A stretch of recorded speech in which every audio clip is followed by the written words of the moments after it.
Before we're on stage in front of an audience, we can be like, okay, we're the team. We're gonna do this. We're gonna go out there, like let's go and share some good vibes and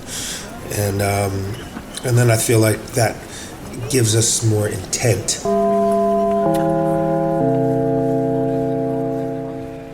Het is gezellig druk aan het worden in Muziekcentrum De Bijloke. De eerste toeschouwers voor het concert van Makaya McCraven vanavond hebben al plaatsgenomen in de concertzaal. Maar Rick zit voorlopig nog boven aan de artiestenloges, tegenover de man waar het allemaal om draait, Makaya McCraven. Hi. Hi, how you doing? We gaan het vandaag hebben over zijn muziek, zijn pre-concertrituelen en of hij eigenlijk al zenuwen heeft voor straks. Welkom bij Vlak voor de gong. And now I'm going to switch to English because we can't expect every one of our guests to be fluent in Dutch. Hi, Makaya. Nice to meet you. And welcome in Ghent. Welcome in the Bijloke. Is this your first time here? No, I've been to Ghent 3 or 4 times at least. In Belgium, can't remember how many. Almost 10 times maybe. Yeah, you've played here at the Gent Jazz Festival. Yeah, I've played it right here. In our twice. backyard. Yeah, right here in this very complex that we're in. Yeah. You've been in the hall. You've soundchecked here. What do you think about the hall? Beautiful hall. Really great sounding space. Really nice acoustic space, and just really it was a beautiful looking space as well. So we're excited to get this show on. Yes, in a minute. But first, I have some questions for you. Maybe to start off, for those who aren't familiar with who you are or what you do, how would you describe your music? How would you introduce yourself to someone who doesn't know you? I am a drummer and producer that makes instrumental music crossing from genres as jazz and hip-hop, funk, soul, and various world musics, but and just kind of doing creative instrumental music and just kind of keeping an open mind. I saw the term beat scientist. I think to me, beat scientist is kind of like a fun and funky way to say drummer or rhythmicist, somebody who doesn't have to play the drums, but somebody who's interested in rhythm, pulse, time, and how it functions within music. Yeah. Last year you released an album, In These Times. It's a collection of songs you recorded over the past 7 or 8 years, something like that. Something like that. With all kind of different musicians in different locations, and then you got home, and then you made the album by yourself. Like that? Something like that. I mean, that record is comprised of some rhythmic concepts I've been working on for many years, longer than 7 or 8 years. But we started recording it about 7 or 8 years ago. And I kind of implemented a lot of editing and overdubbing and different types of techniques along with live recording at live shows to kind of collage together that work. Yeah, it starts off like a live recording. A lot of it was recorded at Chicago Symphony Orchestra Hall. Okay. And that was that. We start the album. We were there. But it also utilizes some studio recordings and other live performances as well. I was looking at the intro by Harry Belafonte, pronounce it right? And it just kind of seems to me that nobody has the right to take away our responsibility to finish what these people had died for. That's when I first heard that really hit me. Is that a big part of what you do? Absolutely. I think, looking to the past as a way to look towards the future. I think that to me, I really like that quote and how it encompasses kind of standing on the shoulders of the past to see the future, and just how, no matter what time we're in, when we are, we're always kind of in a rolling present, but we're always connected to the past and things, that we can really look at what happened as ways to figure out how to process what's going to be and maybe have some solace that, even if it feels like we have challenges that are we don't know how to deal with, that's the same as our ancestors and it will be the same going on, and maybe that can help us find some peace.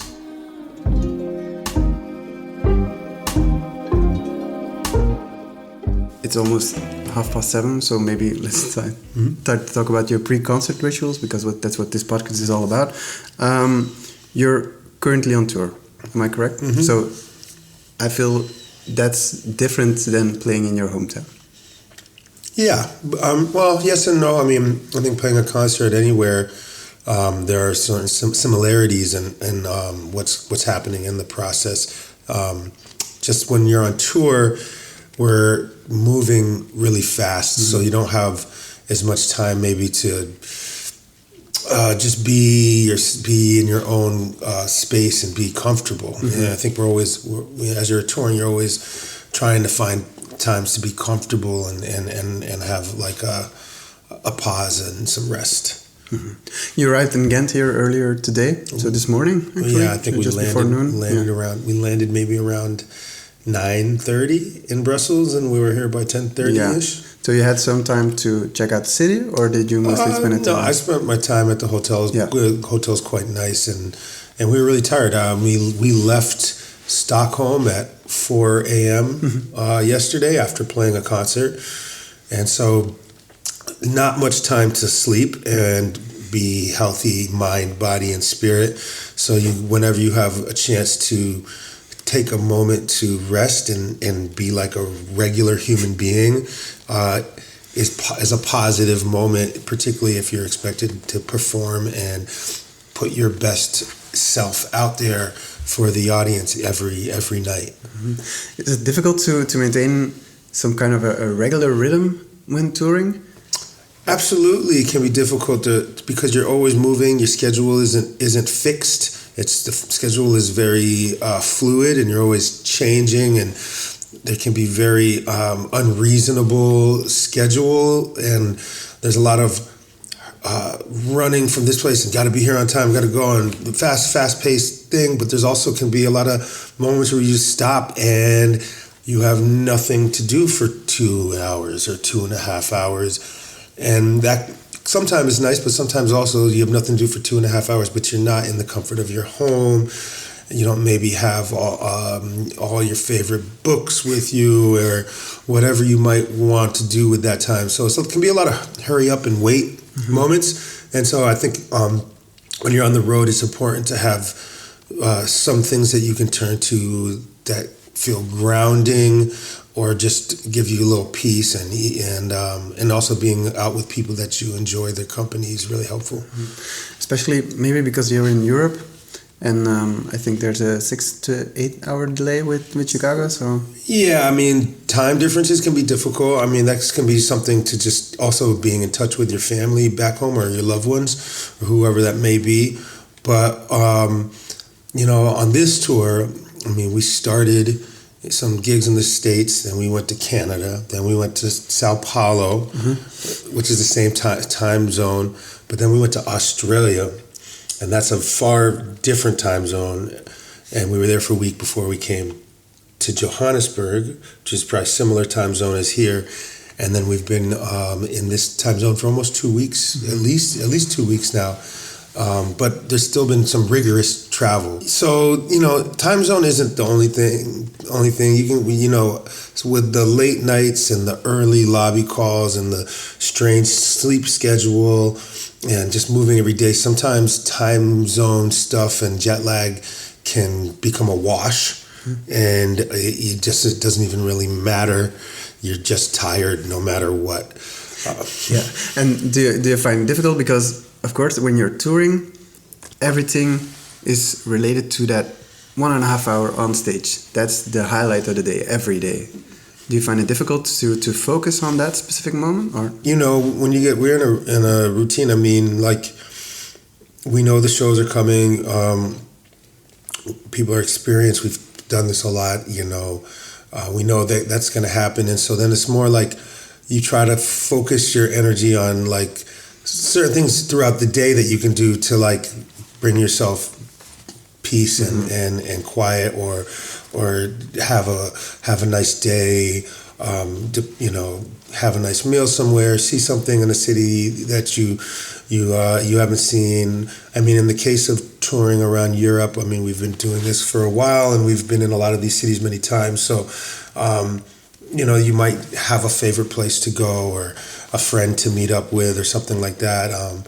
But try to make the most of your time during travel, or sometimes you just like for instance today, I just spent time just recuperating and getting some energy, so I'd be in good shape for tonight. Yeah, you've been in Ghent a few times, so do you have a favorite bar already here? No, but I really enjoy the hotel that we stayed at the last couple times over here at Pillows, and it's quite nice. And I remember being there a couple times during the festival and them hosting a lot of the festival and having some concerts there, which is nice to kind of look out your window and hear some music and see some other musicians. And so when we came back to the hotel today, I was like, oh yeah, I remember this place. I really like it here. Let me enjoy my room a little bit, because I actually have a moment. And sometimes you only have like a couple hours at a hotel, even when you're sleeping. For like we were in Stockholm, barely had 4 hours to get some rest. I have a feeling you're not very stressed out before a concert anymore, or am I feeling that incorrectly? No, I don't feel necessarily stressed out. I don't know if stress would always be the word. I mean, it depends on who I'm playing with in my band and what the scenario is. Could be if I feel any anxiety towards being prepared and just making sure that everybody's on the same page. But once you're like with a group that's been working a lot together for years and been on tour together, I'm very comfortable with the musicians to come and come together and play. And some of it is like, what do we have to be anxious or nervous about? Do you have any pre-concert rituals? Something you always do before heading out on stage? I think basically is really just kind of getting together with the band, making sure that we all are together for a few minutes before the show, on the same page what the set's going to be. Maybe do like some sort of huddle or something, but it's might not be exactly that every time, but it's really just kind of like having a time to come together with the musicians and know that we're like here we are together. Let's do this thing. Yeah. And do you stay, or do you need a moment by yourself to get in complete focus? Or I don't need necessarily a moment by myself but I do think it's nice to have, like I said, a moment with the band that's kind of really just mostly us, and if that's okay if we have our tour manager in the room, or my wife or somebody can be nearby. It doesn't need to be completely private, but it is kind of like a moment like the band has together before we're having the same kind of moment on stage, and so we can, before we're on stage in front of an audience, we can be like, okay, we're the team, we're going to do this, we're going to go out there, like let's go and share some good vibes, and then I feel like that gives us more intent when we go out on stage. Yeah. What's the very last thing you think about right before you go on stage? I don't know what I need to say. Like name of the city, like perhaps? name of the city, or what. Just what the first 3 songs are in the set list. Practical. It's practical. Yeah. Often I find that I find that sometimes what we do is we'll come together and we'll like make sure we know what we're going to the first few songs or the set. It's like a go team, but then we're like and maybe this is because of a little bit of nervous energy, but we're telling little jokes or making each other laugh, and so sometimes you're walking out stage. Kind of a little goofing a little bit right before we walk out, and to kind of just like come out with like a light spirit, and because we get into some heavy moments and deep things, but at the same time I don't want to make or let my music be too precious, and I want to be able to be free in the moment and not be like overthinking things or anything like that. It's it's supposed to be a joyous thing, even if we're sometimes playing sad music.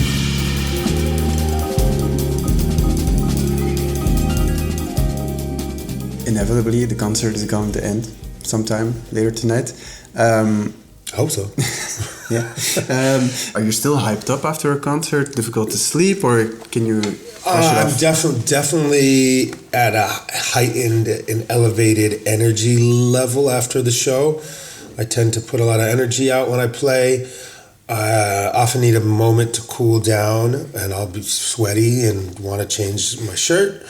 And then even after that, even an hour or two after the show, I might be still like kind of buzzing, but